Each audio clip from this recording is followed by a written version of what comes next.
In order to effectively communicate to students the purpose of the lesson, got to start with the big ideas. You can't tell kids, do this step because I told you so. And I think a lot of times I do have that challenge. I have challenges where I have some students who feel that they need to do something because the teacher told them to. But what I would like for them to realize for themselves is, look at the bigger picture. Why are we doing what we're doing? And always making that clear for them so that at some point, hopefully in the beginning part of the year, they understand what that big picture is, the big ideas.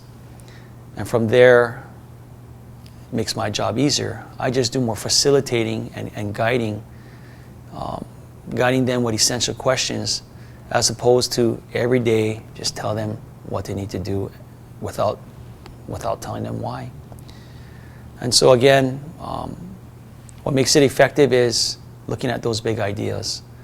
So again, if the kids say they want to win, what does it mean to win? Why do you want to win? It's not because you're going to win money or because you get a trophy, but because you did something, you did all those little things to be successful better than anyone else. And so that's something to be proud of and something to celebrate as far as your successes.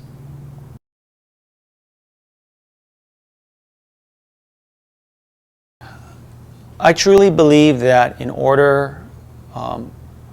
I think that what makes me effective as far as us being successful is demonstrating what the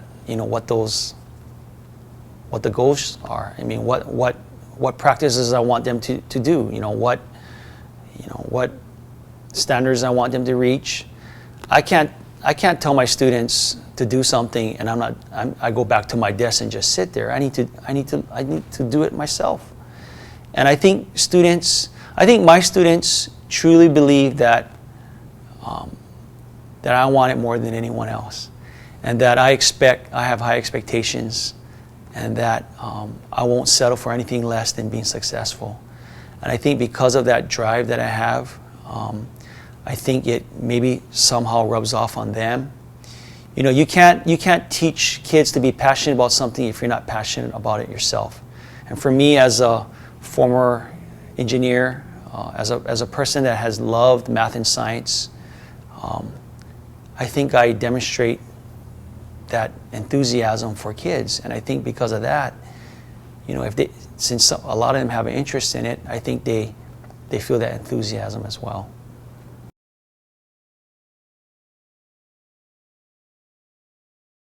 There's a saying that chance, or a high probability of success, or sometimes they call it chance, happens more often for the prepared mind. And I truly believe that. We are successful because I believe that we're the most prepared. We're preparing for events weeks in advance of when it's supposed to be done.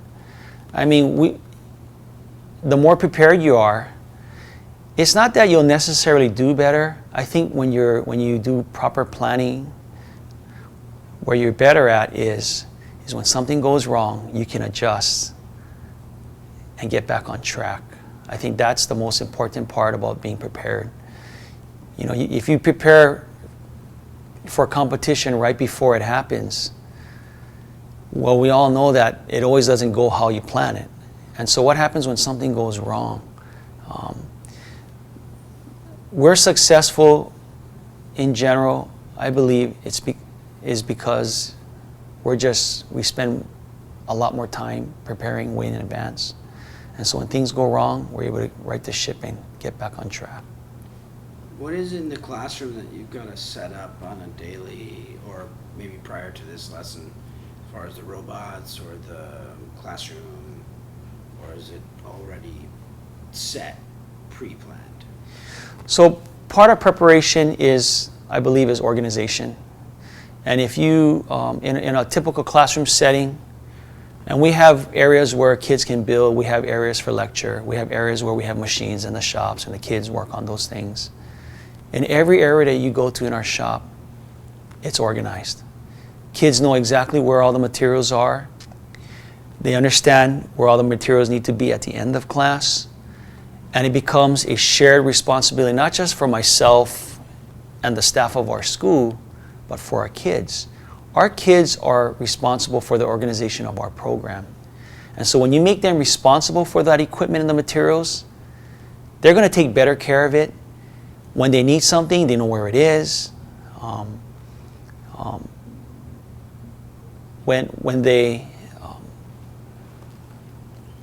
When they come into the classroom, they understand that before the day ends, everything goes back to how it was. We need to be organized again. And so they feel that responsibility just as much as myself, our mentors in the school.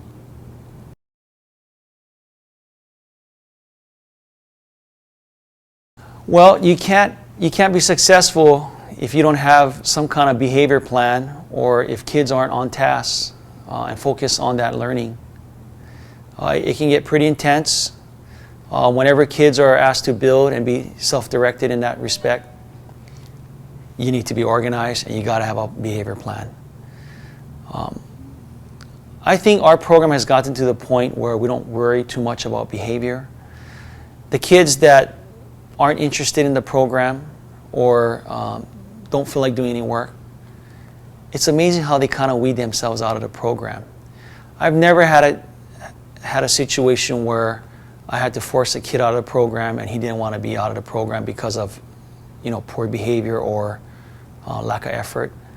I think they realize that the culture of our program and the expectations, and so for those kids, they just weed themselves out, and the ones that really want to be there are still there.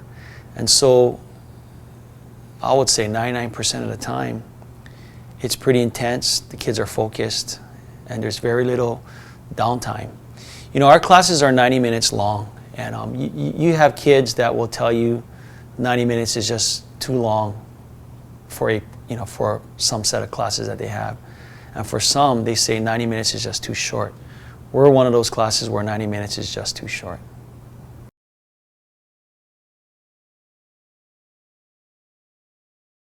Well, for the lesson that we were able to capture, I think for the most part, it was focus. I think there were some situations where, because you have 3 to 4 kids per group, we had some situations where maybe 2 out of 4 were engaged, or maybe 3 out of 4 kids, but not for a prolonged period of time. I think for the most part, they were all engaged. And I think the key part is the way we had set it up to begin with. Every student has a unique role. We're not going to have 3 kids that are builders and 1 that's a programmer. One's the programmer, maybe 1 or 2 are the builders. We have 1 that's focused on the documentation and doing the write-up. Now, they all participate in all parts of it, but we have certain kids that have certain lead roles, and by providing that lead role, 1 can't be successful if the other 2 or 3 aren't doing their part. And so it's kind of like this peer pressure, peer mentorship thing that allows them to be successful and engage for the most part. And so I think as far as the lesson goes for that day, I think for the most part, they did make progress. They used their 90 minutes wisely, and they were trying their best to get their robots to work in time, in preparation for that competition later that week.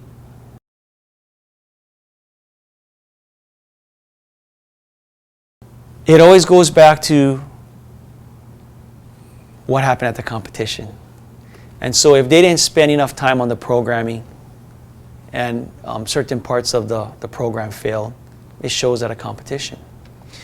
And unfortunately, sometimes it takes a bad experience at a competition for our kids to realize, hey, we gotta work harder at this. We gotta make better use of our time. And so that formative assessment, we use the competitions as a formative assessment, is very important in providing that feedback for kids. Did what we do, was it good enough or not good enough? And sometimes maybe they work really hard, but they find out it's still not good enough. And so no matter what the situation is, no matter how hard they work or didn't work, that formative assessment provides a very accurate picture of where they are and where they need to be. And so from that perspective, that's the driving force to having our kids focus on the areas that they need to improve and celebrate what they did well.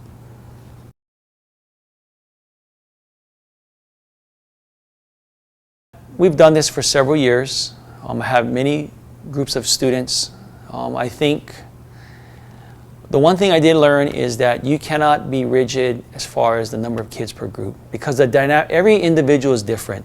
They all bring their own strengths, weaknesses, and their own unique character and abilities. And so I think it's always a work in progress. So if you start the year with, so many kids in a group, sometimes we got to switch kids between groups to make the groups work better. I mean, it's just like in real life, sometimes we got to change our own settings or our situations so that we can be more effective as well. And so I think as a teacher, we got to be real flexible. You got to be real flexible because things change, things happen. You can't expect and sometimes what works at the very beginning might not work towards the end because, hey, we're doing subsequent competitions and those other schools are getting better. And sometimes we just got to change the formula, whether it be focusing more on certain aspects of the curriculum, changing the students, or maybe just starting all over again, starting with a new robot design. Just in general, taking that formative assessment and being flexible to change some of the dynamics of whatever you set up as your foundation, so that at the end, everyone is successful. And looking at it from that approach, rather than just being rigid and not willing to change despite the outcomes.